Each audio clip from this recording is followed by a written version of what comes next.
जम्मू कश्मीर के रामबन जिले के बनिहाल में फिलहाल भारत जोड़ो यात्रा रोक दी गई है। कांग्रेस का आरोप है कि यात्रा को घाटी के लिए पर्याप्त सुरक्षा व्यवस्था नहीं मिल रही है।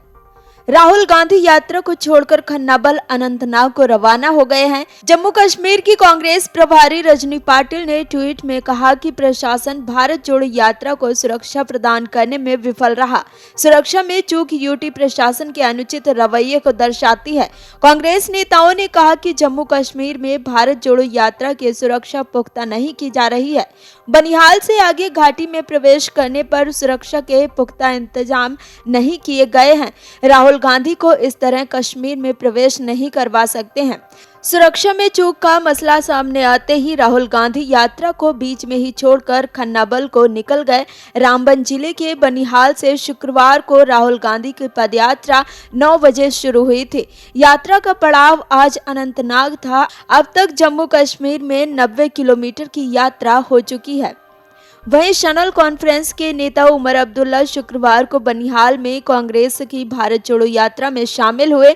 उन्होंने कहा कि राहुल गांधी के नेतृत्व में चल रही यात्रा कांग्रेस नेता की छवि बनाने के लिए नहीं, बल्कि देश की स्थिति और माहौल को बदलने के लिए निकाली जा रही है।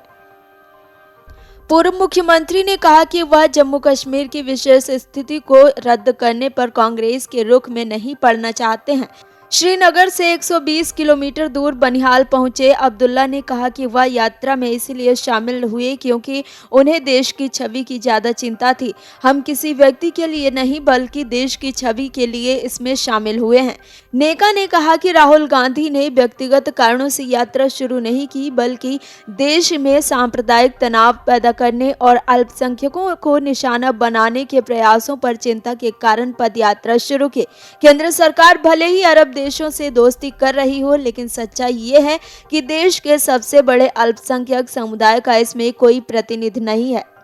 आजादी के बाद ये पहली बार है कि सत्तारूढ़ दल के पास मुस्लिम समुदाय से संसद का एक भी सदस्य न तो लोकसभा में है और न ही राज्यसभा में।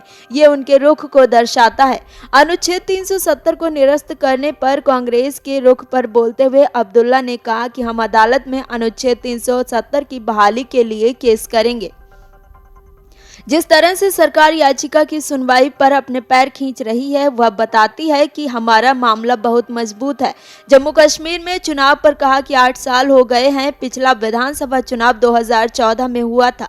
जम्मू कश्मीर में 2 चुनावों के बीच ये सबसे लंबा दौर रहा है। आतंकवाद के चरम पर भी ऐसा नहीं था। केंद्र सरकार चाहती है कि जम्मू कश्मीर के लोग चुनाव के लिए भीख मांगे। उन्होंने कहा कि हम भिखारी नहीं हैं और हम इसके लिए भीख नहीं मांगेंगे। Video desk अमरउजाला.com। डाउनलोड करें अमर उजाला ऐप और पाएं खबरें लगातार। अगर आप ये वीडियो YouTube पर देख रहे हैं तो हमारे चैनल को सब्सक्राइब करें और बेल आइकन को दबाना ना भूलें। अगर आप Facebook पर यह वीडियो देख रहे हैं तो हमारे पेज को लाइक करें।